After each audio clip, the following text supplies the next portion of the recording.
welcome to my channel. My name is Maddie and today we're going to be discussing The Amateurs by Sara Shepard. It's the first book in the Amateur series and I believe it's going to be a duology.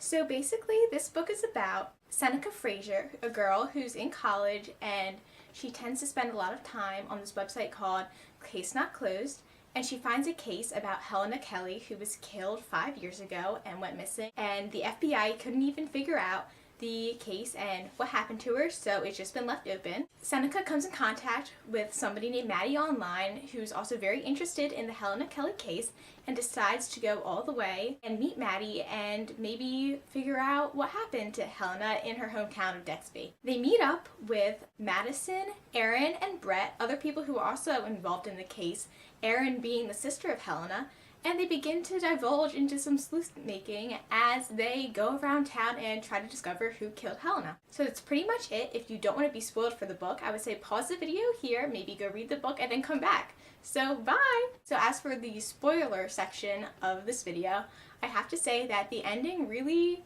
had me for something. I definitely expected Brett to be the killer just because I noticed the way that he acted toward Aaron throughout the novel, especially when Thomas came to her aid. He said that he felt cold, and that really just kind of threw me off, and it really put the nail in the coffin for me, figuring out that he was the one behind Helena's death. And I figured so much because he probably was a loner, as from how he described himself to the others and how he described himself internally. As for when Seneca came and actually met Maddie for the first time, I was very surprised that Maddie was actually a guy named Maddox. I had no idea that that was actually going to happen. I was very surprised. I was even more surprised that his stepsister Madison was the way that she was. She was very free-flowing and very girly, but she also had this other side to her that many people wouldn't expect. She was very, very good in getting into other people's business and inserting herself into situations that they needed to in order to discover more information about the case. I really liked Erin, Helena's sister. She seemed very invested into figuring out who killed her sister, as anybody would, and I really found it interesting how blocked off she was when Seneca and Maddie first initially came up and suggested that they wanted to help her from this website, because even though she had posted on Case Not Closed that she wanted someone to help her find out what happened to her sister, she didn't expect anybody to show up at her doorstep. As for the relationship with Catherine and Maddie, I found it completely inappropriate.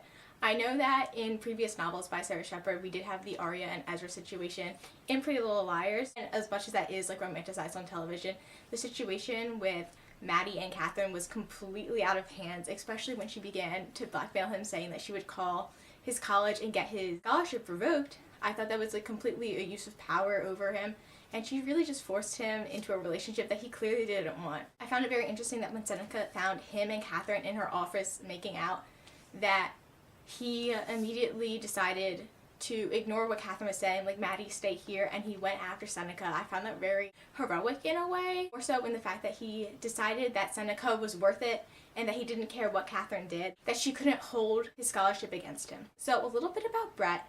Going back before we knew what he had done and what he was capable of and his feelings toward Aaron and eventually towards Thomas's hatred, he claimed to be Vera Grady's grandson, who was some sort of fashion icon or stylist, which is why he always seemed so helpful when the girls were trying to pick out outfits on the expeditions that they were going on. I noticed that Seneca was very wary of Brett when he initially came on, because he was known on Case Not Closed as being someone who could always figure out who the killer was before it was figured out.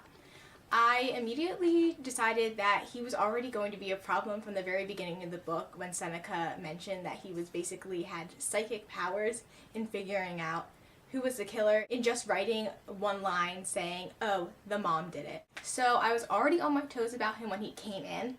Eventually we find out later in the novel that Helena was actually seeing his dad Skip as an affair, and that they visited his apartment in the Dakota in New York City. I just remember feeling so sad for Aaron, realizing that Helena had been involved with an older married man who was significantly older than her, especially because of the relationship. And we find out that Kevin is actually gay and seeing one of the senators. And we found this out at Kevin's engagement party, which I found very shocking, when Seneca realized that he had been wearing the same cologne as the senator that had passed her previously, because it was the same cologne that her father had worn. and she said that nobody over 40 would ever be caught dead wearing it. So all being said, it was figured out that Helena was actually Kevin's beard. We soon realized that if Kevin was gay, Helena must have been seeing someone else, which was in fact Keith's father. Eventually we end up at the Easter Bunny party, and everyone's there trying to figure out who did it, and we're all convinced that Keith's dad Skip had killed Helena because they had found, when they went into his apartment, Helena's old brown fedora hat that she was seen wearing in the very first scene in the book. So Aaron puts it back. They send in an anonymous tip to the police saying that there might be some evidence in Skip's apartment that may relate to Helena's case. This eventually leads to Skip's arrest and the family believing that Skip is in fact the killer.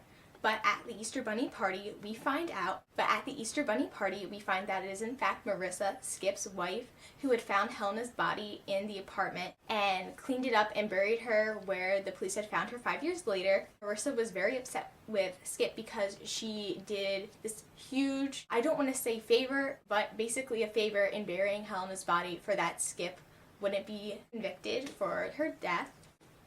At this party, once Aaron finds out that Marissa is there and she may be the one who had actually killed Helena, she confronts her, but that's when Marissa decides to hold her hostage in a way by holding up a glass shard against her neck and telling everybody to close the door and kick all their cell phones towards her, otherwise she'll kill Aaron. And Marissa continuously says that it wasn't her that killed Helena, it had to be somebody else because she knows that she didn't do it, and Skip was in fact out of time at the time, so he didn't do it either. The whole group is wondering after Marissa's arrest and Skip's releasement that who actually killed Helena. And at the end, once we see Thomas embrace Aaron and making sure she's okay, we notice that Brett actually has this inward hatred towards Aaron. He sees Thomas and Aaron together and he realizes that he was nothing more than something fun towards her, or nothing more than, I think he called himself a joke towards her. And we end the novel there, and then we continue on towards the afterwards part, where Brett is sitting in a diner. He looks completely different. He's wearing the classic preppy outfit that you would expect. Just picture vineyard vines and khakis. His hair is different. He has his glasses back on. He no longer has contacts in, as he had previously worn throughout the rest of the novel. And a waitress comes up to him, and he seems a little agitated with her, and she even seems a little bit nervous talking to him. He goes on thinking that, oh, she's lucky that she wasn't prettier than she is, because otherwise, like, she would end up being his next victim, and he then proceeds to think that Aaron and maybe Thomas will be his next kill. Overall, I was really interested in this novel. Like, I absolutely love Sara Shepard's novels, and I think they're great. The Pretty Little Liars series is great, even though it's 18 books. It always has me. I'm always in the bookstore buying it. Love the TV show too. Absolutely adore her series The Lion Game, which is also a 2-season series on Freeform. Overall, I really did enjoy The Amateurs, and I will definitely be reading the next book, which I think is coming out sometimes this year or next year. I'm very excited for that. Once again, 5 out of 5 stars to The Amateurs by Sara Shepard. I highly recommend it. You can find my ratings on Goodreads at Maddie Martinelli, and I hope to see you next time.